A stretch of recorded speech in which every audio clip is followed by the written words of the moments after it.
시청자 여러분 안녕하십니까? 국현입니다. 안녕하세요. 전주리입니다. 3월 30일 남북의 장 시작합니다. 먼저 오늘 준비한 주요 소식부터 보시겠습니다.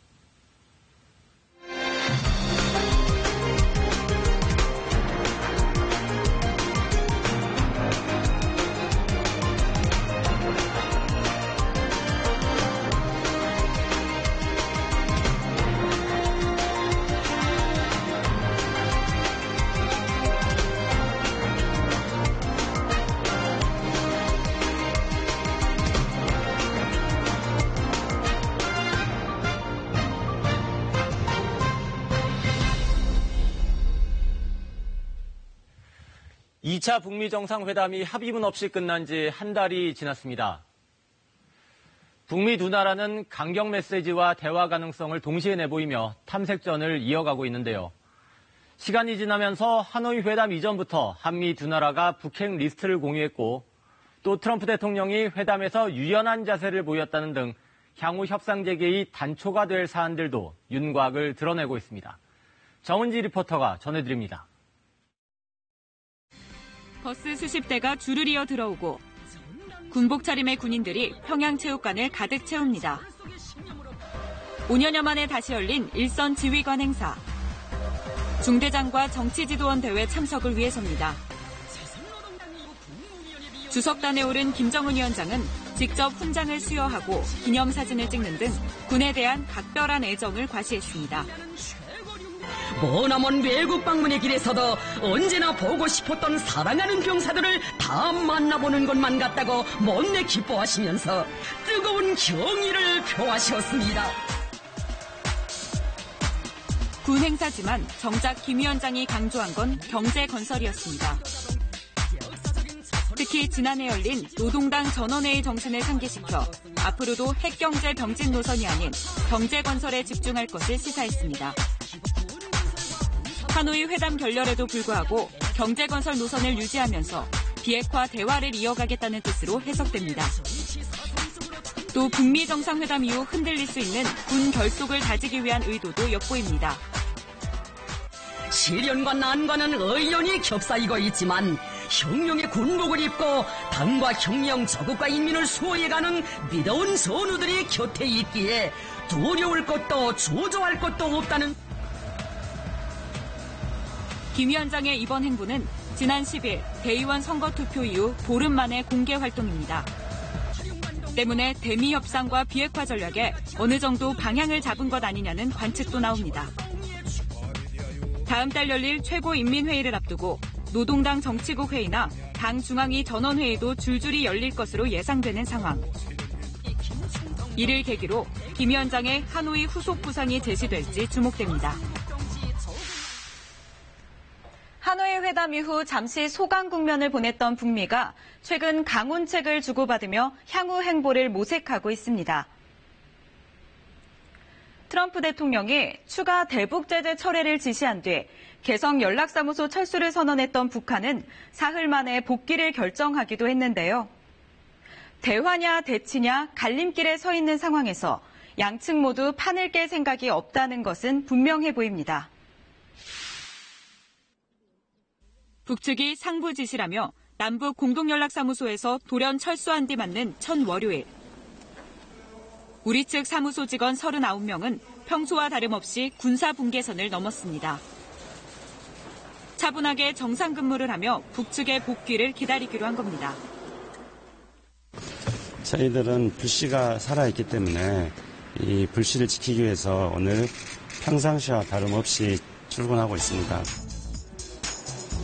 같은 날 북측 인원 일부도 평소대로 교대하러 왔다며 사무소로 출근했습니다. 마치 아무 일도 없었던 듯 연락대표 접촉도 정상적으로 이뤄졌습니다.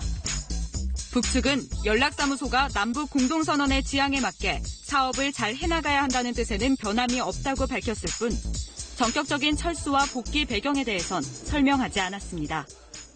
이에 따라 남과 북은 오늘 오전에 남북 연락대표 협의를 진행하였으며 앞으로도 평소처럼 남북 공동연락사무소를 운영할 예정입니다. 이를 두고 지난 주말 트럼프 대통령이 추가 대북 제재 철회를 지시한 데 대해 화답한 게 아니냐는 분석이 나옵니다. 미 재무부가 하노이 회담 결렬 이후 첫 대북 관련 제재를 단행한 다음 날, 트럼프 대통령은 트위터에 추가 제재 철회를 지시했다고 밝혔습니다. 트럼프 대통령이 정확히 어떤 제재를 언급한 건지 혼선이 빚어졌지만 비핵화 협상을 본궤도로 돌려놓기 위해 북한 달래기에 나섰다는 분석이 우세합니다. There was no collusion with Russia. There was no obstruction and none whatsoever. And it was a complete and total exoneration. 최근 트럼프 대통령은 러시아와의 내통 의혹을 수사해온 뮬러 특검이 마무리되면서 북한에 대한 제재 철회를 지시하는 등 거침없는 대북 행보를 보이고 있습니다. 이에 대해 북한도 남북 공동연락사무소에 신속히 복귀하며 일부 화답하는 모양새. 양측이 기싸움을 벌이면서도 대화의 끈을 이어가는 모습입니다.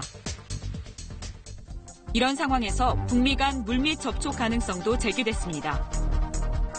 지난 24일 기건 미 대북특별대표가 비핵화와 제재 공조 방안 논의를 위해 중국을 찾은 데 이어 국제 업무를 담당하는 리수용 북한 노동당 부위원장도 베이징에 도착한 겁니다.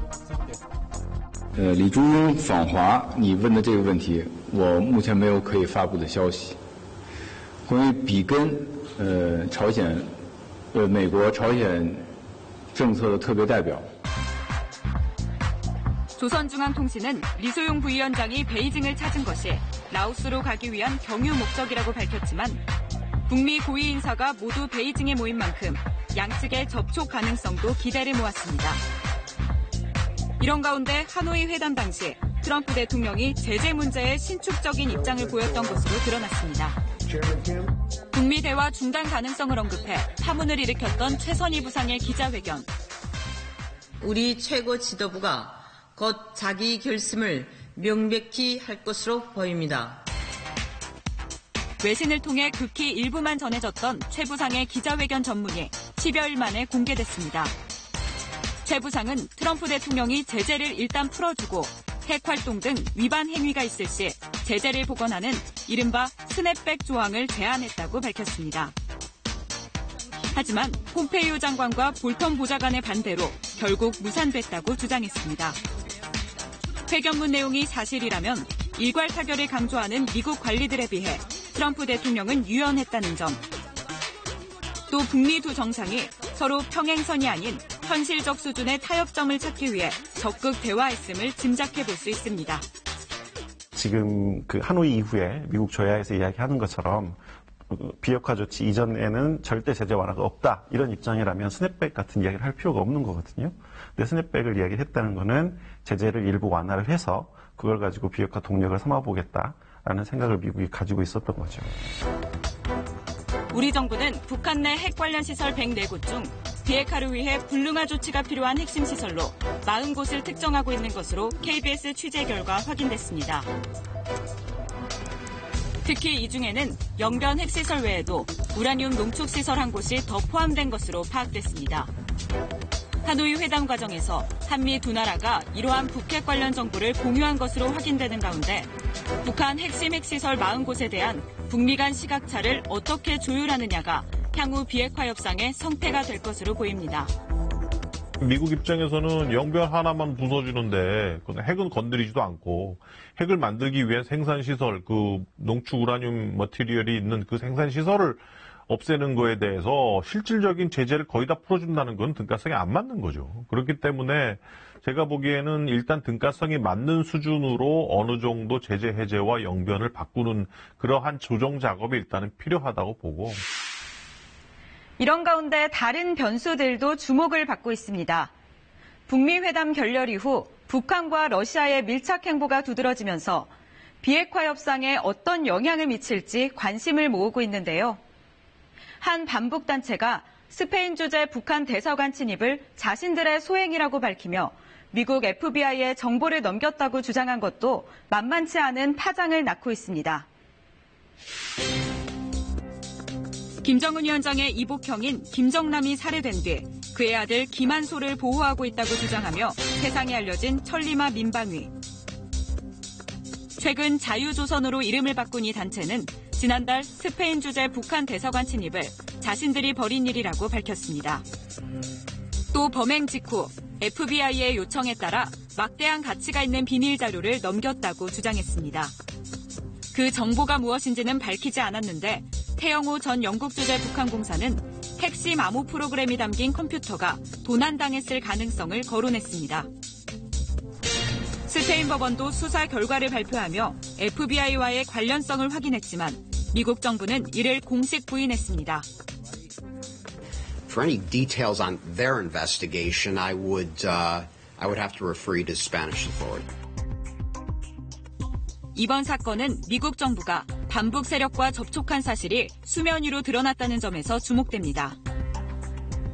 북한과 비핵화 협상을 진행 중인 미국이 이들 단체를 지렛대로 활용할 수 있다는 가능성과 함께 북한의 협상 교착의 빌미를 제공할 수 있다는 우려도 나옵니다. 아마도 북미 간의 협상이 잘 안 되거나 미국 측에서 북한에게 북한이 원하지 않는 수준의 비핵화를 요구를 한다거나 원하는 수준의 제재 해제를 안 해준다거나 뭐 이런 식으로 해서 북미 협상이 상당히 또 한 번에 뭐 봉착 상태에 이를 경우에 북한은 제가 보기엔 이 문제를 충분히 들고 나올 가능성이 있다고 보여집니다. 2차 북미 회담 일정으로 미뤄졌던 김정은 위원장의 러시아 방문이 이뤄질지도 관심입니다. 지난 16일부터 닷새 동안 러시아 상원 의원들이 평양을 방문해 북한 고위급 인사들을 만난 데 이어 김정은 위원장의 의전 책임자인 김창선 북한 국무위원회 부장이 러시아를 방문하면서 북러 정상회담이 가시권에 들어왔다는 관측이 제기되고 있습니다. Мы приглашаем его, так что в любое удобное для него время он может приехать. 유엔 안보리 상임이사국인 러시아는 그간 북한의 비핵화 조치에 맞춰 제재를 완화해야 한다고 주장해왔습니다. 하노이 회담 결렬로 북핵 문제가 난맥상을 보이고 있는 가운데 러시아가 어떤 역할을 할지 관심이 쏠리는 대목입니다. 북한 입장에서는 미국 측 요인으로 협상이 붕괴됐을 때 중국과 러시아의 역할이 굉장히 필요하고 혹은 미국이 어느 정도 동의해 줄 때도 이걸 가속화하기 위해서는 그 안보리 상임이사국이면서 북한의 입장을 좀 편을 들어줄 수 있는 그런 국가들의 역할에 좀 기대가 커져 있는 상황인 것 같아요. 이번 주 한국의 외교안보 실무진이 잇따라 미국을 찾은 데 이어 한미 정상도 다음 달 11일 워싱턴에서 정상회담을 갖기로 했습니다. 비핵화 협상의 모멘텀을 찾기 위한 한미 각급 채널의 공조가 본격화된 모습입니다. 북미 간 현격한 입장차를 줄이고 교착 국면을 돌파할 계기가 마련될 수 있을지 주목됩니다.